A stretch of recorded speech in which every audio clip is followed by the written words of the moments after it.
Hi, this is TJ with eTrans Control. So I want to talk a little bit about the terminal strip connection and the inputs for the control module. So on this terminal strip, the 12-pin terminal strip that you see here with set screws, in the instructions we illustrate and show you what each terminal is. It's 1 through 12 in this little table here. And on the photo you'll see here, we have them numbered as well from left to right, 1 through 12.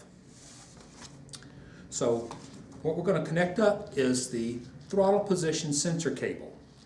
And in this cable that we include is a 4-foot cable, and it has 3 wires in it. It has a ground, which is black, has a gray wire, which we use as the 5-volt feed to the sensor, and then you have a tan wire, which we found in the Dodge transmission repair manual to be the correct color for the 47 RE transmission trucks. Now, this is a signal back from the sensor. So let's make sure that we're clear here that we're going to feed it 5 volts on the gray, we're going to give it a ground, and then we're going to get a signal back. That's a varied voltage from usually about 0.5 volts to about 4 volts. It's not going to be the full 5 volts because there's going to be some voltage drop and variance in there. But let's take a look at our table here, and I'll show you that the first thing I always like to connect up when I'm making a connection to anything that's low voltage DC is the ground wire. That's the first one to connect and the last one to disconnect. That way if there's any static or any extra voltage, you've got a ground still connected. If you look here on the table, we see that ground for sensors is number 12. So it's going to be number 12 here, going left to right, 1 through 12. So 12 is our ground. So we'll hook it up first. So I've stripped these wires back with a standard set of wire strippers. Let me show you a pair that I have here that I used. You can pick these up at any hardware store, Home Depot, Lowe's, those type of places. Even automotive stores have them. But I suggest you spend a little extra and get a little better pair. This pair I picked up again at one of the Home Depot or Lowe's. It's made by Ideal, which makes Ideal makes electronic tools or electrical repair tools. So I've stripped those back approximately about maybe it's almost a 1/4 of an inch. Not too much. You don't want to have too much wire sticking out there.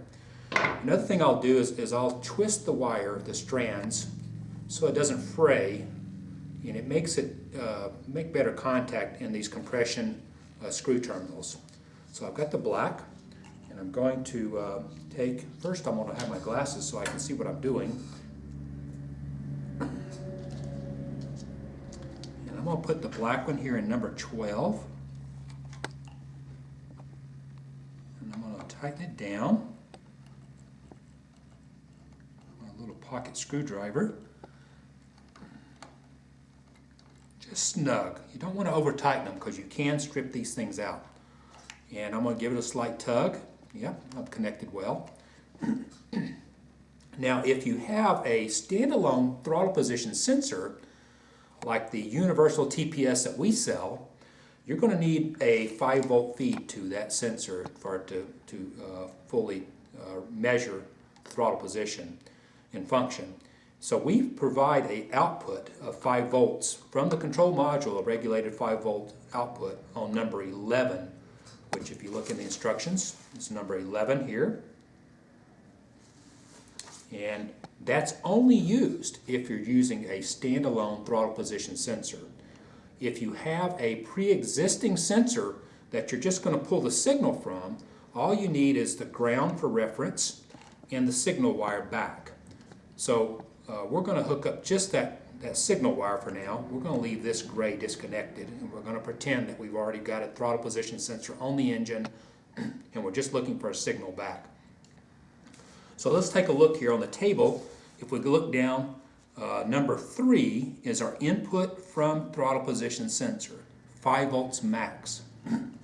And we say that because we suggest that if you have a pre-existing throttle position sensor on the engine, some manufacturers that we have encountered through the years with aftermarket fuel injected systems and stuff have had voltages higher than 5 volts. So we highly suggest that before you connect this to our controller, which is designed for a 5-volt max, take a digital voltmeter and read that signal wire by connecting the voltmeter to it and set it on DC voltage. Turn on the ignition switch, press the throttle all the way to the floor and see what the voltage is. It should be less than 5 volts, maybe 4.5 volts at max. If you got that, then you're okay, you're good to go. So you can splice this tan wire into that sensor wire, the output that you've measured, and that's out by the engine or wherever, by your throttle actuation. And then we're going to connect this other end of it over here to number 3, which we show as the input. So number 3 terminal, we've got our tan wire, we're going to put it in there, snug it up. Going to give it a little tug. It's in there well, so it's going to make good contact, and we're good to go. Now, once again, if you're using our universal throttle position sensor or any other standalone throttle position sensor, it's going to require voltage being fed to that sensor. So number 11 is a 5-volt out, and we're going to have the gray wire for that. And we're going to go ahead and put that in now. And this again is only used if it is a standalone sensor. Now we've got that connected. So now we've got ground, power, and we've got a signal coming back out of those, between those two. It's a varied voltage on the signal from about a 0.5 volt at no throttle, maybe even a little less. It could be 0.2, 0.4 volts. And at a max of around 4.5 volts, total max 5 volts. Rarely you're going to see that on an actual true 5-volt sensor. So again, if you're not using a standalone, the gray would not be connected, and you would only connect the black to the ground for reference and the signal wire back for a pre-existing throttle position sensor. Now also on this terminal strip we have inputs for the torque converter clutch manual engage, which can be a button, and we show you here in the illustration on the back of the wiring diagram.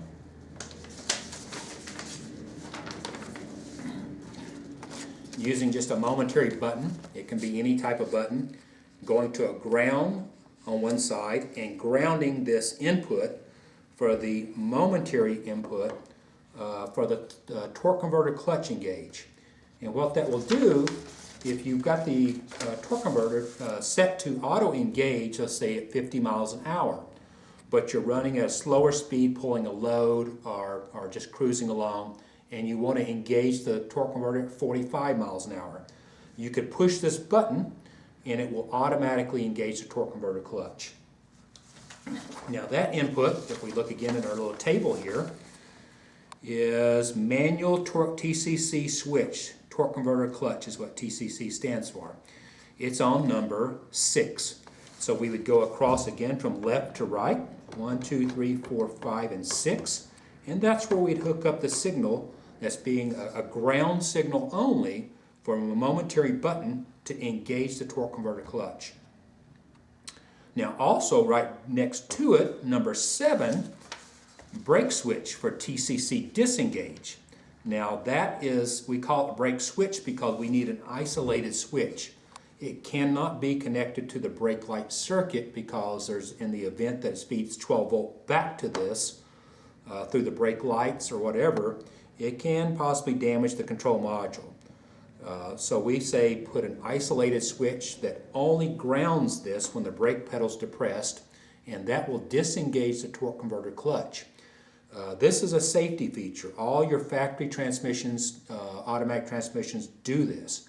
What happens is if you're in a situation, you're cruising along 50 miles an hour, 60 miles an hour, whatever, the torque converter clutch is engaged, and somebody slams on their brakes in front of you, you hit your brake pedal, you're not going to have time to think about turning off a switch or anything. You hit the brake pedal, it's going to turn off the torque converter clutch, disengage it, so you can slow the vehicle down. So again, it's a safety feature. It's not mandatory. The controller will work without either one of these inputs, the manual torque converter engaged or the brake pedal disengaged. Neither one of them have to be connected, but we highly suggest that you connect the brake switch input. And again, it's a ground only input, both of those. So the brake switch can be either a standalone switch at the brake pedal, or it could be an isolation relay.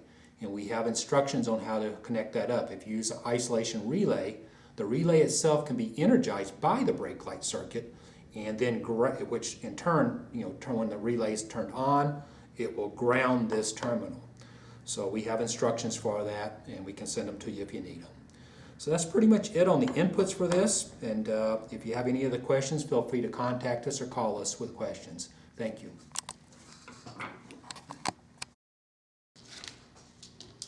Okay, so now let's talk a bit about the transmission connectors. We have here the twisted pair for the speed sensor, which is a blue and green wire, which I happen to have a couple of connectors here. The pigtails that we sell are 12 inches of wire with the plug. So you have a transmission 8-pin plug for the Dodge RE series transmissions, and you have a 2-pin speed sensor connector. Some of the transmissions on the diesels and the earlier ones, I believe, have a 3-pin, which we can cover later. We have instructions for that. But as you can see, the 2-pin pulse output shaft speed sensor, we call it the VSS, vehicle speed sensor. I think in the Dodge repair manual they call it the OSS, output shaft sensor.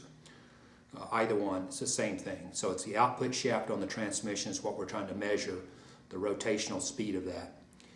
Again, we've matched the colors, so you can connect that up, put it in the loom, plug that to your speed sensor, and as long as you match the colors, it should be fine. Here we have the 8-pin connector, which actually controls the transmission.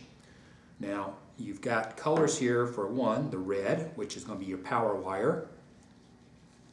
And here you see we've got a red wire, which is our power wire, which we had plugged here to the transmission control module, feeding it power through from the pink wire, feeding through and then down to the harness here connected would feed power to the transmission. That's the primary power. You want to make certain that's connected properly. Again, twist the wires, solder them, heat shrink it, make sure it's connected properly, all your connections. From there, we've color-coded for the solenoids, orange, brown, and a violet or purple wire, which here we have. And in this harness from the factory, you have a couple of orange wires. So as I mentioned earlier, Dodge is bad, or Chrysler is bad about using the same color of wire, but with a stripe. So if you look closely, you can see this one orange wire has a stripe on it, and the other does not. And that's pretty common in most manufacturers will do that, but I've found that Dodge is probably worse than others about it. Violet, they like to use purple a lot for different things. But anyway, so the other thing is critical that, as I've said, if you look closely on this connector, there's numbers for each of those wires there, as well as on the back side. Those numbers are referenced here in a table that we have here, as well as on the illustration of the plug itself, telling you exactly what that is and the color that's coming off of that harness there, that plug. You can see here we're showing you on our wires which one connects to what as well, which number, as well as its function inside the transmission. So it's critical that you get the correct wires here connected here. So pay close attention to the numbers and colors as well, and once you get those connected properly, twisted and soldered, there's no reason to temporarily connect these, because this is going to be a permanent installation. This needs to be connected properly for it to get the proper signals for the transmission to function. So I suggest that these are connected fully prior to any testing. And if you do make a mistake, you can always come back and cut and resplice.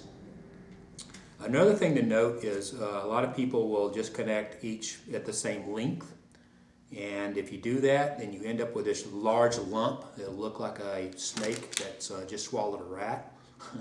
And you know, to prevent that, you can actually take some of the wires, cut them back a bit, you know, an inch or two even is all it takes. And then the opposite here, you would cut back the opposite colors to the ones that you left long here. You would cut those back short here. And that way you would stagger the connections. So let's say the red could be, you know, staggered back an inch here, and you know, this purple could be, you know, the full length there, and then cut back here. So that way you have a staggered connection set. So you're spreading it out over a further length, maybe 4 inches or so, and not having one big lump in the middle, rather than having a nice gentle rise there with all the connections, solder connections, and heat shrink is that. And we can show you that in another video. So that's pretty much it. Once that's connected up, and again, we give you enough loom here to, you know, cover that and encapsulate it all the way down to the pigtail. And so whether you're using a pigtail that you bought from us, which we stock these and can include it with your order if it's purchased at the same time, or if you're using a recycled from your donor vehicle, if it's a swap or something, we say make sure you cut back enough wire. Don't cut it here right at the plug, because then you won't have any room to work. You need to cut back at least 12 inches as the pigtail here. That way you've got room to, you know, cut, splice, and, you know, skin back, because these wires need to be skint back enough to twist, shrink, or solder, then shrink. So that's a critical thing.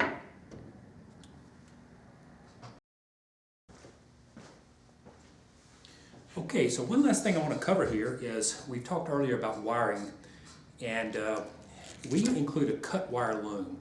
Now, some other companies out there who provide harnesses for automotive wiring will provide a complete connection, you know, with connectors applied and that sort of thing. Well, one reason we don't do that is a couple of reasons. One, we can save you money by not attaching this if you already have one, but also, if you're putting this unit inside the vehicle as we recommend, which we tell you really should, where the electronics will last longer, then to get this wire harness to the transmission, if it was assembled, get it through the firewall or through your floor pan in your vehicle, you're going to require a fairly large hole to get these connectors through there. This is an illustration of a piece of metal we've drilled in order to accommodate this plug, the 8-wire plug for the 42 through 48 RE transmissions, and the 2-wire speed sensor plug. To get these through, you're going to need about 1.5 inch diameter hole. So when you get that through there, then you're going to end up with essentially this loom in a hole that size. So, but if you don't have this connected first, these connectors fully connected to the harness, and you've got cut wire, then you can simply run this loom through a much smaller hole and have a rubber grommet, preferably, which I pushed it through, but you can see it's only a 7/8 inch hole, and with the rubber grommet, the hole is, you know, much smaller. It's just big enough for the loom. It's going to be a little tricky, but once you get it in there, you've got a nice tight seal on your floor pan or your firewall to not let fumes and noise into your vehicle. So that is the key reason that we do a cut loom versus a pre-built wire harness. So just to illustrate, 7/8 hole versus a 1.5 inch hole. Thank you. Well, thank you for watching our video, and we really want to just say that we appreciate any business you're giving us. We're here to support you 100%. If you need a quick reply, a phone call, we do answer phone calls when we can. If it's in business hours, we will, if not answering it, we will return your call as quickly as possible. If it's not super urgent, I encourage you to send an email to the info@etranscontrol.com. We will answer any email within 24 hours. So appreciate your business and look forward to helping you out here and getting your vehicle going. Thank you.